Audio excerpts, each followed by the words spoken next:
समाज पार्टी द्वारा किसान मजदूर महारैली का कार्यक्रम किया गया है। जो आज देश में पक्षी से लेके जानवर से लेके इंसान तक पेट भरता है किसान,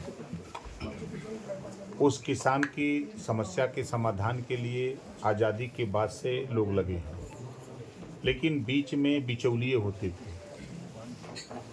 जब से माननीय नरेंद्र मोदी जी प्रधानमंत्री बने हैं, ये बिचौलिए बहुत परेशान हैं।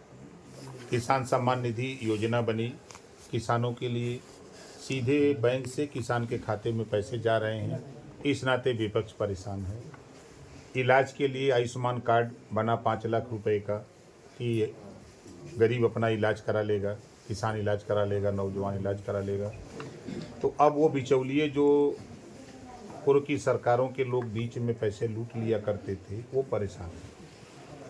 इसकी जानकारी जैसे गन्ना किसानों के भुगतान की बात को आप लीजिए, पिछले कार्यकाल को आप देखेंगे तो इस बार के कार्यकाल में 80% से ज़्यादा गन्ना किसानों का भुगतान हो रहा है। हम मानते हैं कि 20 से 25% अभी कुछ चीनी मिलें भुगतान नहीं कर पाई हैं। सरकार उसके लिए भी कटिबद्ध है कि किसानों का भुगतान करा लिया जाए। आप एनडीए गठबंधन में हैं, उत्तर प्रदेश में अभी तक गन्ने का मूल्य घोषित नहीं हुआ है। किसानों का भी यहाँ पर आंदोलन लंबे समय से चल रहा है गन्ने की मांग को लेकर के। इस बार उत्तर प्रदेश सरकार गन्ने का रेट बढ़ाए, क्या कहेंगे आप? देखिए, हम भी किसान के बेटा हैं, हम सब लोग किसान के बेटे हैं।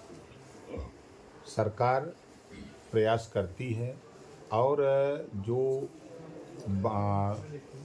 विश्व बाज़ार है, उस विश्व बाज़ार और देश में चीनी की खपत पैदावार इतनी बढ़ गई है अपने देश में चीनी की कि चीनी बिक नहीं पा रही है, स्टॉक है। हम लोग भी सदन में जब माननीय मुख्यमंत्री से मिलते भी हैं, वैसे भी हमारा प्रयास रहा कि किसानों का जो गन्ने का मूल्य बढ़ाने की बात हमारे तमाम नेता सदन में बोलते हैं, इस पे अमल लाया जाए। प्रयास हम लोग भी करते हैं। अखिलेश यादव ने इंडिया गठबंधन में बहन जी को लेकर कहा है कि अगर वो आगे तो उनका क्या भरोसा चली जाएगी, क्या कहेंगे आप इसमें? देखिए, अखिलेश जी का कौन भरोसा है। 2 बार गठबंधन किए, बसपा से तो नहीं टिक पाए, 2 बार कांग्रेस से किए नहीं टिक पाए, 2 बार आरएलडी से किए नहीं टिक पाए, निषाद पार्टी से किए नहीं टिक पाए, ओम प्रकाश राजभर भारतीय समाज पार्टी से किए नहीं टिक पाए। तो जब उनका खुद नहीं भरोसा है तो मायावती जी की क्या बात कर रहे हैं? वाजपेयी जी, आपको अयोध्या राम मंदिर का निमंत्रण मिला है? बिल्कुल मिला है। जैसे विपक्ष अयोध्या राम मंदिर को लेकर सवाल उठा रहा है, आज के समय में अयोध्या राम मंदिर चर्चा में है, तो उसको लेकर क्या कहना आपको? इस तरह से विपक्ष सवाल खड़े कर रहा है। देखिए, विपक्ष जो सवाल खड़ा कर रहा है, सच्चाई है कि जो विपक्ष का रोल होना चाहिए, विपक्ष अपने रास्ते से भटक चुका है। सरकार कोई अच्छा काम कर रही हो, अगर उसमें कोई कमी हो तो विपक्ष उसको सलाह दे कि इसको ये कमी है, इसको ठीक करो। लेकिन अब विपक्ष ये मान लिया है कि हम विरोध करेंगे, आप कितना ही बढ़िया काम करिए। आप बताइए, जो भगवान राम को मानने वाले लोग हैं, लंबे समय से उन लोग आस लगाए बैठे थे कि मंदिर बने। आप बन रहा है तो फिर दिक्कत क्यों है? यही कांग्रेस पार्टी के लोग ने ताला खुलवाए थे, दूसरा कोई खुलवाया था? किस लिए खुलवाया था? मंदिर बनवाने के लिए ना। आज विरोध किस बात का? यही समाजवादी पार्टी के लोग सुरक्षा की बात करते हैं, आज कह रहे हैं हम नहीं जाएंगे या हमको निमंत्रण नहीं है।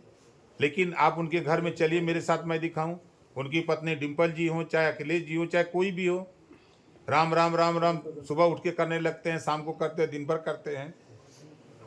तो दिल में तो सबके है, ये ऐसा नहीं है। सोनिया गांधी ने भी अयोध्या राम मंदिर का निमंत्रण मिलने के बाद भी उन्होंने मना कर दिया कि हम नहीं जाएंगे। वो हो सकता है उनको लगा हो कि भाई हम उस दिन नहीं दूसरे दिन जाएं। जाति जनगणना की मांग लगातार प्रदेश में हो रही है, अखिलेश यादव भी कह रहे हैं, आपका भी मुद्दा रहा है, क्या अब भी आप चाहते हैं कि जाति जनगणना हो? बिल्कुल, हम जातिवाद जनगणना के पक्षधर है और ये भी कह रहा हूँ, जिस तरह महिला आरक्षण मोदी जी ने पास किया, उसी तरह जातिवाद जनगणना भी मोदी जी ही कराएंगे।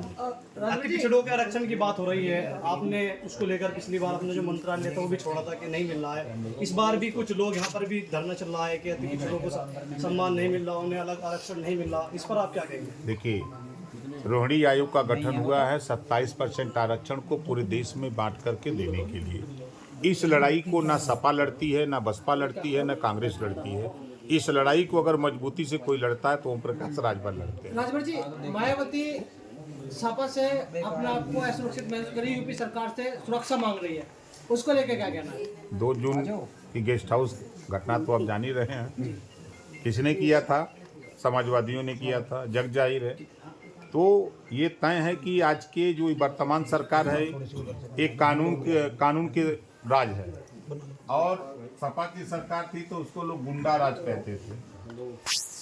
तो अब गुंडा राज में घटना हुई तो उस बात को मायावती जी जो कह रही हैं वो सही कह रही हैं। उनकी सुरक्षा की जिम्मेदारी प्रदेश सरकार की भी है।